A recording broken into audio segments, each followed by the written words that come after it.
तो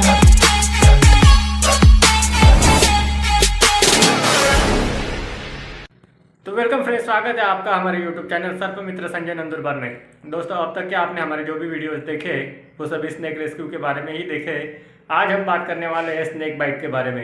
यानी स्नेक जब किसी को बाइट करता है तो वो अपना वेनम शरीर में किस तरीके से छोड़ता है, साथ ही स्नेक का वेनम शरीर में जाने के बाद इंसान के शरीर पे किस तरीके से इफेक्ट करता है, ये सारी चीज़ें हम आज की वीडियो में देखने वाले हैं दोस्तों। तो वीडियो को पूरा जरूर देखना, और साथ ही आपने अब तक हमारा यूट्यूब चैनल अगर सब्सक्राइब नहीं किया है तो प्लीज़ दोस्तों हमारे चैनल को सब्सक्राइब भी कर ले, और वीडियो अगर आपको पसंद आए तो वीडियो को लाइक और शेयर जरूर करना दोस्तों।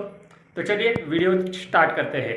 जैसे ही कोई सांप किसी इंसान को काटता है वही कुछ इस तरीके से उस सांप का जहर इंसान के मांस में ट्रांसफर हो जाता है। देखो, सांप के जबड़े में यहाँ ये वेनम ग्लैंड्स हैं। इन वेनम ग्लैंड्स में यहाँ पर भी ये जहर स्टोर रहता है और इसके जस्ट पीछे ये कंप्रेशन मसल्स होती है। जब सांप का मुंह बंद होता है तो उसके दांत ऐसे फोल्डेड होते हैं। जैसे ही सांप डसने के लिए मुंह खोलता है वैसे ही ये दांत खड़े हो जाते हैं। इससे कंप्रेशन मसल्स दबती है, उससे वेनम ग्लैंड पर प्रेशर आता है और कुछ इस तरीके से जहर सांप के दांतों से होता हुआ इंसान के शरीर में चला जाता है। सांप डसने के बाद लोगों की सबसे बड़ी गलती जो डॉक्टर्स बताते हैं वो ये कि जहर को रोकने के लिए इस तरीके से रस्सी बांध लेना। लेकिन असलियत ये है कि रस्सी बांध लेने से आप अपना और ज्यादा नुकसान कर रहे हैं। हम सबको इस बात से एग्री करना पड़ेगा कि जहरीला सांप कभी भी किसी को भी काट सकता है, लेकिन ना के बराबर लोगों को पता होता है कि सांप काटने के बाद एग्जैक्टली करना क्या है। आज इस वीडियो में 3D मेडिकल एनिमेशन की मदद से स्टेप बाय स्टेप मैं आपको गाइड करूंगा कि सांप काटने के बाद जान बचाने का सही तरीका आखिर है। सबसे पहले तो ये समझो कि सांप का जो जहर है वो उसका थू यानी कि उसका सलाइवा ही है। सांप का जहर यानी सलाइवा बेसिकली 3 चीजों से मिलकर बना हुआ होता है। वाटर जो कि 90% होता है, प्लस कुछ प्रोटीन होता है, प्लस थोड़ा सा एक्चुअल टॉक्सिन यानी जहर होता है। लेकिन हैरान करने वाली बात यह है कि अगर एक बूंद भी इस सांप के जहर की खून में डाली जाए तो ब्लड इतना ज्यादा गाढ़ा हो जाता है कि कुछ इस तरीके से जम जाता है। इंडिया में वाइपर है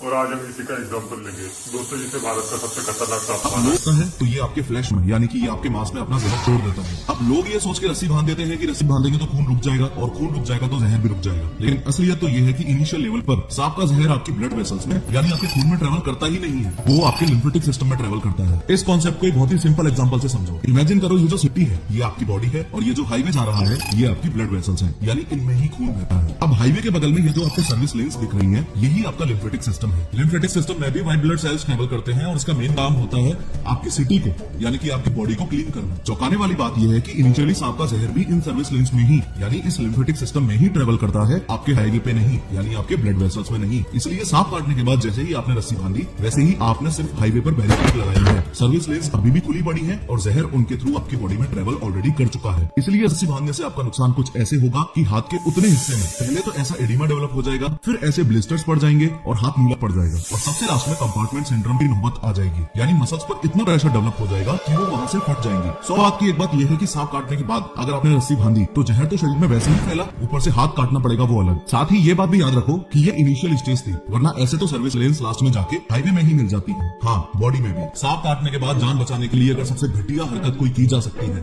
तो ये है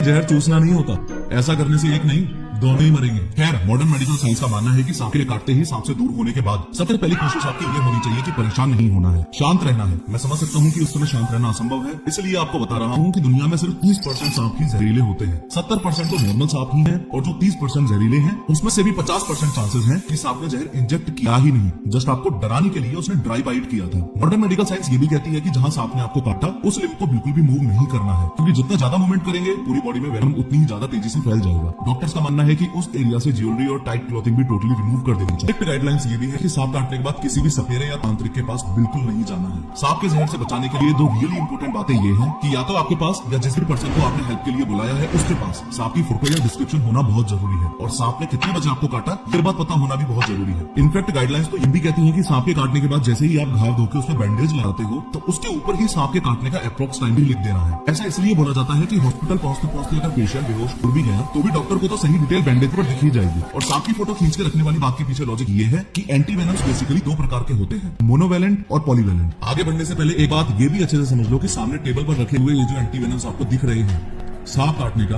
ये एकमात्र इकलौता इलाज है। ये मोनोवेलेंट वाली डिब्बी के अंदर वो एंटीवेनम है जो उस पर्टिकुलर सांप के लिए ही बनाया गया है। जैसे कोबरा का एंटीवेनम अलग होता है और रेटल स्नेक का अलग होता है एक्सेट्रा। लेकिन पॉलीवेलेंट वाली डिब्बी के अंदर एक कॉमन एंटीवेनम होता है जो काफी स्नेक बाइट्स पर असर करता है और कुछ पर असर नहीं भी करता है। अब पेशेंट तो हॉस्पिटल पहुंचते पहुंचते बेहोश हो सकता है, लेकिन अगर आपके पास फोटो हुआ तो आपको सही एंटीवेनम दिया जा सकता है। सोचो अगर आपने गलत डिस्क्रिप्शन दे दिया और किसी दूसरे सांप का एंटीवेनम डॉक्टर ने पेशेंट के शरीर में डाल दिया तो।